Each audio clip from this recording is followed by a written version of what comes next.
Sir అది కూడా అమ్మా ఎవరన్నది అది పేరు చెప్పండి ఎవరన్నది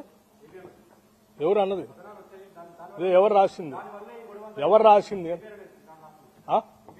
ఎస్ మరి ఆయన ఏడ కూర్చొని విన్నాడో ఏడ చూసి రాశాడో నాకు తెలియదు. అది కూడా అడుగుతాను. Question of my self respect.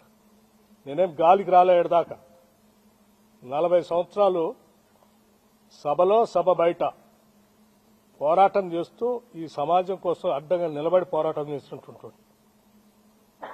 నీచ నికృష్టపు దిగజారిపోయి రాజకీయాల కోసం ఇటువంటి కట్టుకథనాలను సృష్టించడం లేకపోతే వాటిని స్ప్రెడ్ చేయటం చేసే అంత వీక్ క్యారెక్టర్ కాదు బట్టి విక్రమార్క.